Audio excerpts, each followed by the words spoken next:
দুনিয়াতে তিন শ্রেণীর মানুষ আছে যাদেরকে স্বয়ং আল্লাহ সুবহানাহু ওয়া তাআলা অত্যন্ত মহব্বত করেন, খুব ভালোবাসেন। সেই তিন শ্রেণীর মানুষের মধ্যে নাম্বার 1 হচ্ছে যে সকল বান্দা আল্লাহ তাবারক ওয়া তাআলাকে অত্যন্ত ভয় করে, গোপনে ভয় করে, প্রকাশ্যে ভয় করে, ওই সকল বান্দাদেরকে মহান মালিক অত্যন্ত ভালোবাসেন।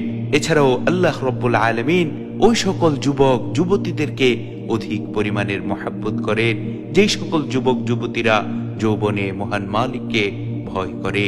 সুবহানাল্লাহ, সুবহানাল্লাহি ওয়া বিহামদিহি, সুবহানাল্লাহিল আযীম।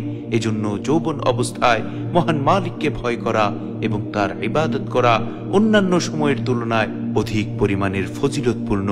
নাম্বার 2 হচ্ছে ওই ব্যক্তিকে স্বয়ং আল্লাহ সুবহানাহু ওয়া তাআলা অত্যন্ত মহব্বত করেন, খুব ভালোবাসেন, যে ব্যক্তি আল্লাহর রাস্তায় দান সদকা করে।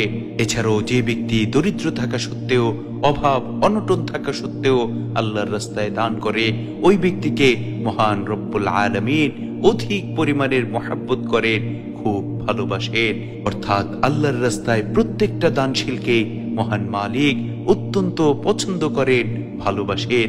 কিন্তু যারা দরিদ্র অবস্থায় আল্লাহর রাস্তায় দান করে, ওই সকল ব্যক্তিদেরকে মহান মালিক বিশেষ মহব্বত দান করেন।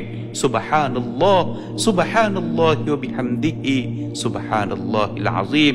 নাম্বার 3 হচ্ছে ওই সকল ব্যক্তিদেরকে স্বয়ং রব্বে করিম অত্যন্ত মহব্বত করেন, অত্যন্ত ভালোবাসেন, যেই সকল ব্যক্তিরা কোমল চরিত্রের অধিকারী, যেই সকল ব্যক্তিদের ব্যবহার অত্যন্ত কোমল, খুবই নরম।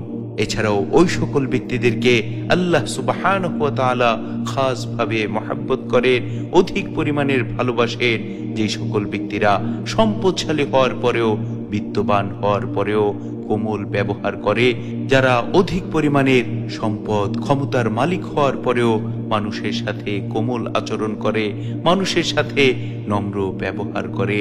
সুবহানাল্লাহ, সুবহানাল্লাহি ওয়া বিহামদিহি, সুবহানাল্লাহিল আযীম।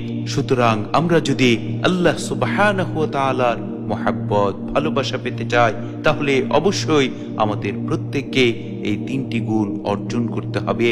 আর যদি কোনো ব্যক্তি একবার আল্লাহ সুবহানাহু ওয়া তাআলার মহব্বত ভালোবাসা পেয়ে যায়, তাহলে ওই ব্যক্তি দুনিয়াতেও সফল কাম হয়ে যাবে এবং আখিরাতেও সফল কাম হয়ে যাবে। আল্লাহ সুবহানাহু ওয়া তাআলা আমাদের সকলকে তার ভালোবাসা, তার নৈকট্য অর্জন করার তৌফিক দান করুন।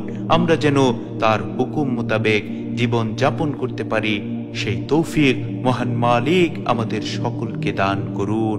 আমিন।